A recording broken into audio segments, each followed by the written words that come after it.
hell? What the hell? Every day I say to myself, okay, it cannot get worse. And then it does. So what the hell is my first reaction? Now, breathing through and getting a little bit more grounded. It is very concerning that this really now shows that the US administration has gone way beyond ideology. This is not ideology, it's more. This is not about conservative beliefs and principles. That would be ideology, all fair. This is not ideology. This is demagoguery. This is manipulation of people's emotions, of their prejudices, of their fears, in order to gain more power, and twisting or using an ideology for personal gain, frankly. It's putting passion and political drama over policy and politics. It's appalling. I mean, first of all, of course, I agree with that. It's completely appalling. I mean, it's heartbreaking, right? When we have these pieces of international infrastructure that are meant to keep us safe, that are meant to protect us from these systemic risks. I mean, we went through this in the UK with Brexit and the EU that was put together to prevent us from another world war. The UNFCCC and the Intergovernmental Panel on Climate Change have been established to enable us to agree and work out what the risks are. It's an insane thing to do, to pull the US out of it. And the consequences of it, I would say, are really far-reaching, because it's not that simple to get back in. My understanding is now that they pull out, they need a 2/3 Senate majority to get back in. Now, I would say, if you look at the state of politics in the US, that is effectively a permanent withdrawal, probably for the next 10 years or more. Well, assuming that they can withdraw without Senate authority. And but even if they can't, they would get Senate majority. They would get Senate majority. They would get it. I don't think there's any serious suggestion that they can't do this legally, as from what I've read. But also, it's pretty clear they do need 2/3 to get back in. So it's basically a permanent withdrawal. So we're looking at a world in which these institutions have been fundamentally weakened at a moment when we really need them. And we can make all kinds of arguments, and we should make the arguments about how we can still move forward without them. There's ways to collaborate and drive down costs and all that good stuff. But we should also acknowledge this is heartbreaking and it's outrageous. It is outrageous. And for me, it is very careful smoke and mirror operation.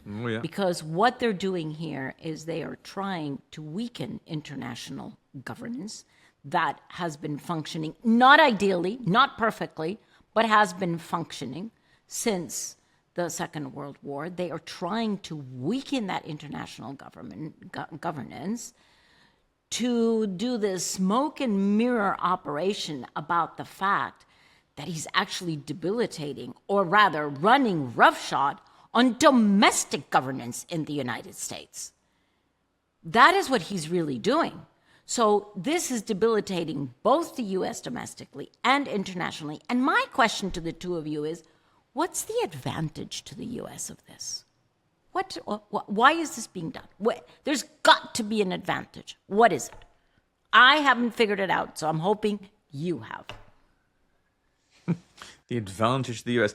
I don't think you're going to see an advantage to the US, Christiana. You're going to see an advantage to potentially Donald Trump, who thinks he'll be able to stay in the presidency for a bit longer. Along with all this madness, yesterday he gave a speech, or 2 days ago, he gave a speech saying, you've got to win the midterms. If we don't win the midterms, it's going to be... And then he said, they'll find a reason to impeach me. He said, I won't say cancel the election. They should cancel the election. Because the fake news will say he wants the elections cancelled. He's a dictator. They always call me a dictator. Now, he floats things and sort of normalizes.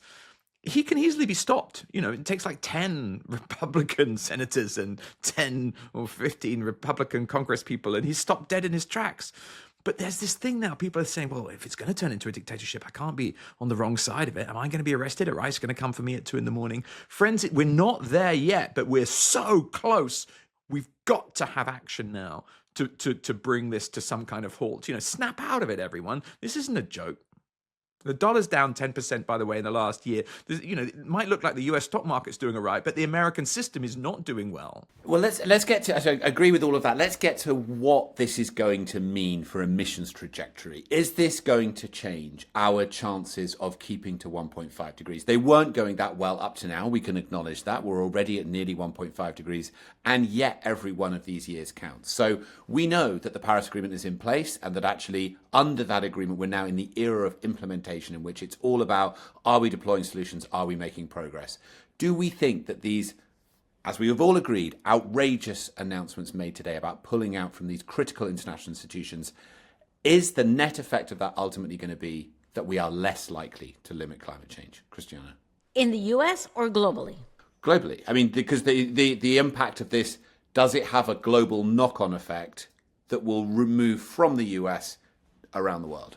Well, or should we just relax a bit and it's not really going to affect that ultimate outcome? I think the real hit on global emission reductions potential was the exit from the Paris Agreement, because that was clear at that point that they were going to do absolutely nothing on climate, and that they pulled all of the funding back from the IRA, and they pulled all support internationally for anybody that was trying to reduce emissions. So I think that was the big hit. I don't think that exiting the convention itself is going to make that situation, that scenario, any worse.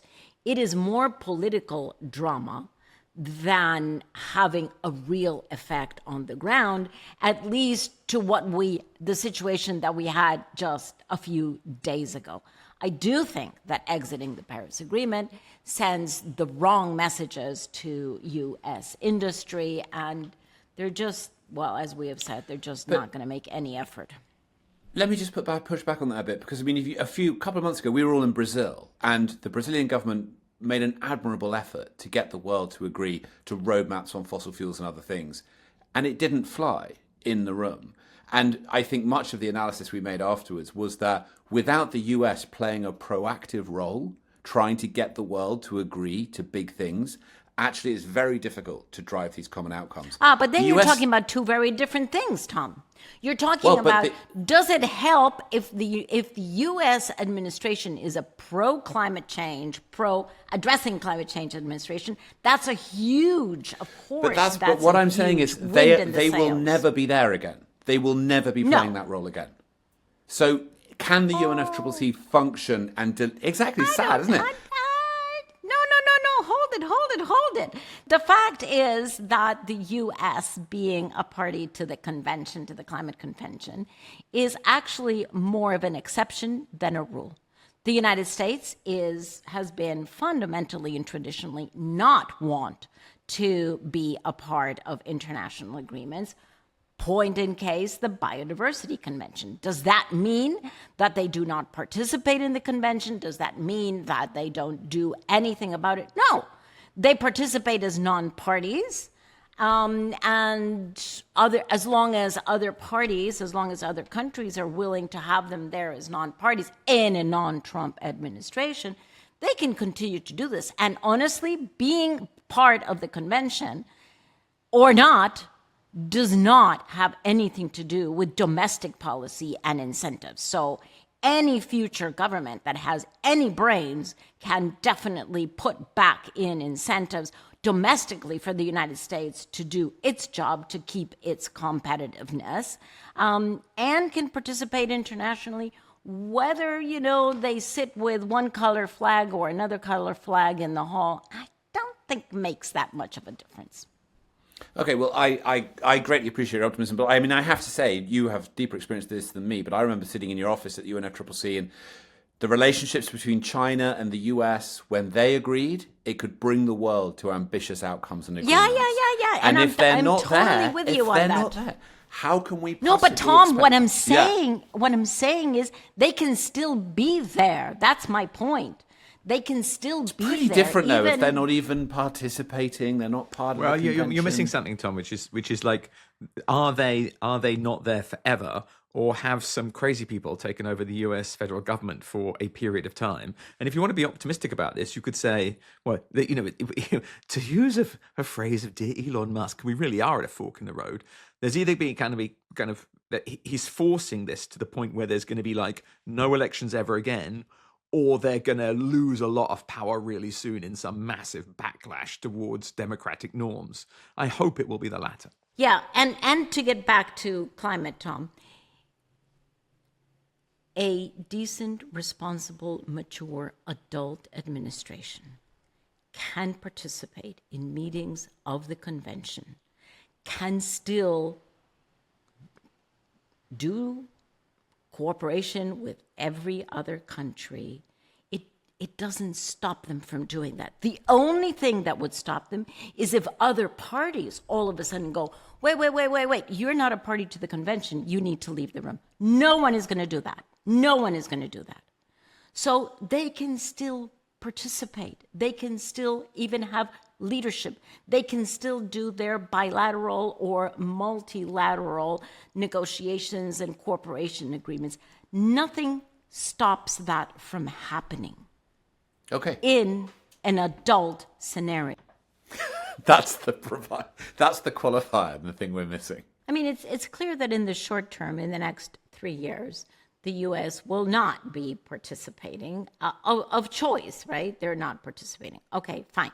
That actually means that all other countries have to actually grow up a little bit more than they have up until now and figure out how do they continue to move forward with both climate and many other issues from which the United States is stepping back.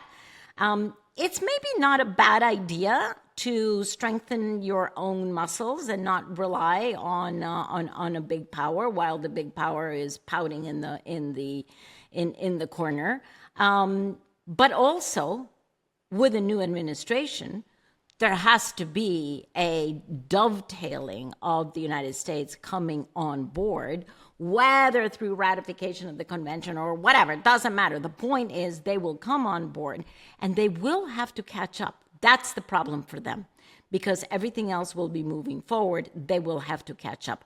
But they will, under responsible administration and leadership, they will catch up. Well, thank you for that incredibly optimistic outlook. I have to say, I've been a huge advocate in the role the US has played in the world over the last decades. It's not been perfect. There have been major problems, and we can definitely all see that. I honestly think this is potentially a disaster. And I think that actually this throws a little pebble at what is a beautiful house that we have built of shared international collaboration, where we come together and try and deal with the big issues of the world. The world before we had the United States playing the convening and collaborative and policing role was a very different world.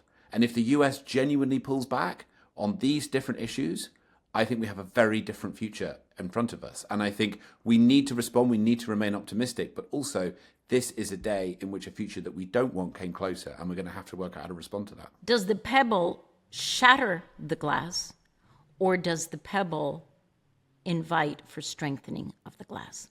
That's the question. Yes, we will see over the next 3 years. That's the question. That's the point. And the danger is that this is a pebble that starts an avalanche.